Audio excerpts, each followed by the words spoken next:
नमस्कार मित्रांनो, हनुमान चालीसाचा पाठ 100 वेळा केल्यास काय होते असा प्रश्न अनेक लोकांनी मला विचारला आहे।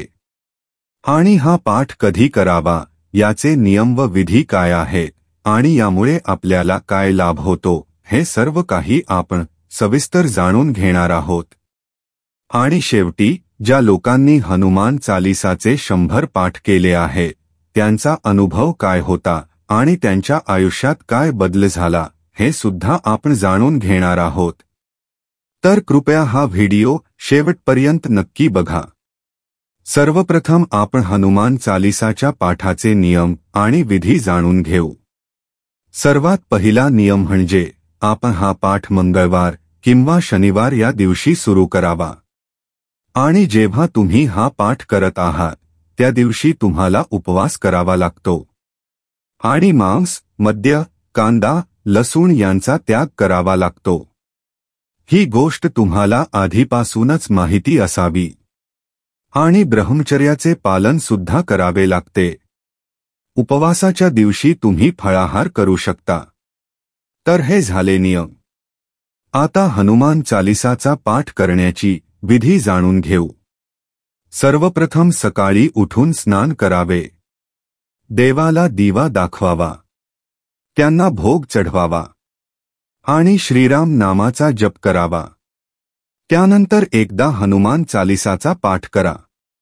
आणि जर तुम्ही नोकरी करत असाल तर तुमचा संपूर्ण दिवस त्या कामात घालवू शकता आणि इतर कोणतेही काम असेल ते पूर्ण करू शकता। पण आता जेव्हा रात्रीची वेळ येते तेव्हा रात्री 10 वाजल्यानंतर ही विधी सुरू करावी। रात्री पाठ सुरू करण्याचे एक कारण म्हणजे सकाळपासून संध्याकाळपर्यंत हनुमानजी प्रभू श्रीरामाच्या सेवेत असतात आणि जेव्हा आपण हा पाठ रात्री करतो तेव्हा आपल्या पाठाचा नाद हनुमानजींच्या कानांपर्यंत नक्कीच पोहोचतो आणि ते आपले कोणतेही कार्य पूर्ण करू शकतात। हनुमानजींना रामाचे नाव सर्वात प्रिय आहे, म्हणून सकाळपासून संध्याकाळपर्यंत तुम्ही काहीही काम करत असाल तरी शक्य तितके रामनाम घेत राहावे। रात्री 8 ते 9 च्या दरम्यान तुम्ही स्नान करून घ्या आणि जिथे पाठ करणार आहात ती जागा ठरवा। तेथे एक चौरंग ठेवा, त्यावर लाल आसन अंथरा, त्यावर श्रीरामाच्या दरबाराचा फोटो किंवा मूर्ती ठेवा। त्यानंतर भगवान श्रीराम, माता जानकी, लक्ष्मण यांना तिळक लावा। त्यानंतर तांदूळ आणि फुलांनी त्यांचे स्वागत करा। इतके झाल्यावर चौरंगावर हनुमानजींची एक मूर्ती ठेवा, त्यांनाही तिळक लावून तांदूळ व फुलांनी स्वागत करा। नैवेद्यासाठी काहीही ठेवू शकता आणि तिथे एक पाण्याने भरलेला तांब्याचा कलश ठेवा। हे झाल्यावर तुम्ही एक दिवा प्रज्वलित करा।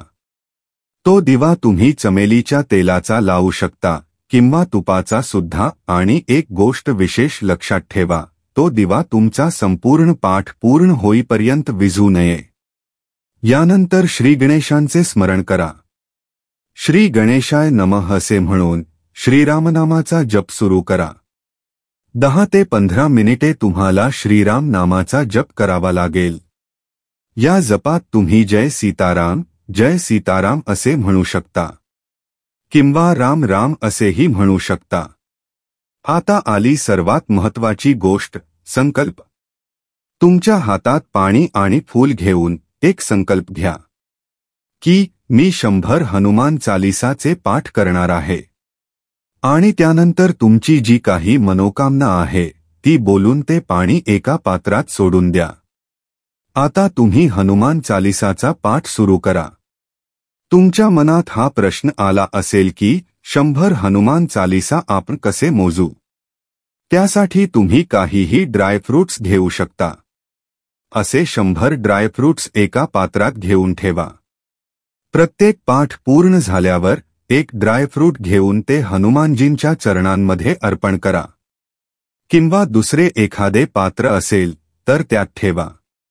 अशा प्रकारे तुम्ही सतत पाठ करत राहा आणि कोणत्याही परिस्थितीत या पाठादरम्यान उठू नका। अशा प्रकारे तुम्हाला संपूर्ण 100 हनुमान चालिसाचे पाठ करायचे आहेत आणि पाठ पूर्ण झाल्यावर तुम्ही 5 ते 10 मिनिटे श्रीराम नामाचा जप पुन्हा एकदा करा आणि या पाठादरम्यान अनवधानाने काही चूक झाली असेल तर हनुमानजींची क्षमा मागा। तर मित्रांनो, ही होती हनुमान चालीसा पाठाची संपूर्ण विधी आणि नियम। या पद्धतीने तुम्ही संपूर्ण पाठ करू शकता। आता आपण हे जाणून घेऊया की या पाठाचे फायदे काय आहेत आणि हनुमान चालीसा 100 वेळा पठण केल्याचा अनुभव काय असतो। मित्रांनो, जर कोणतीही नकारात्मक ऊर्जा तुमच्या भोवती असेल तर या पाठानंतर तुम्ही त्यापासून मुक्ती मिळवू शकता। घरात काही समस्या असतील, तणाव, नैराश्य, चिंता असेल तर हे सगळं हळूहळू या पाठानंतर दूर जाऊ लागते। हा पाठ पुरुष आणि महिला कोणीही करू शकतो आणि कोणत्याही प्रकारच्या अडचणीतून सहज मुक्तता मिळू शकते। आता मी तुम्हाला या पाठाच्या अनुभवाबद्दल सांगतो। मी काही लोकांना भेटलो आहे आणि अनेक लोकांनी मला स्वतःहून सांगितले की भाऊ, आम्ही हनुमान चालिसाचे 100 पाठ केले आणि आमच्या जवळजवळ सगळ्या इच्छा पूर्ण झाल्या आणि आता आम्हाला एक अद्भुत शांतीचा अनुभव होतो। पाठ करताना अनेक वेळा तुम्हाला खूप उष्णता जाणवेल।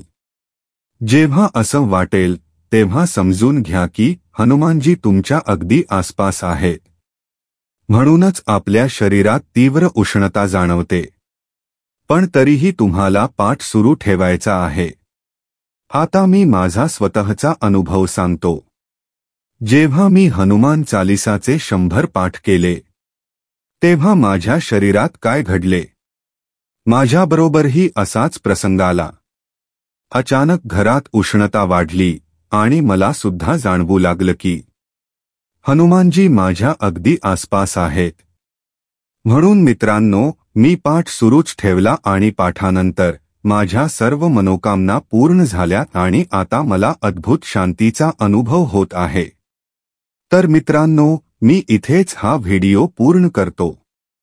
तुम्हाला हा व्हिडिओ कसा वाटला ते नक्की कमेंटमध्ये सांगा आणि हनुमान चालिसा पाठासंदर्भात तुमचे काही प्रश्न असतील तेही कमेंटमध्ये लिहा। आणि मित्रांनो, अशाच सनातन धर्माच्या अद्भुत माहितीकरिता माझे चॅनेल सबस्क्राइब करायला विसरू नका। धन्यवाद। जय बजरंगबली।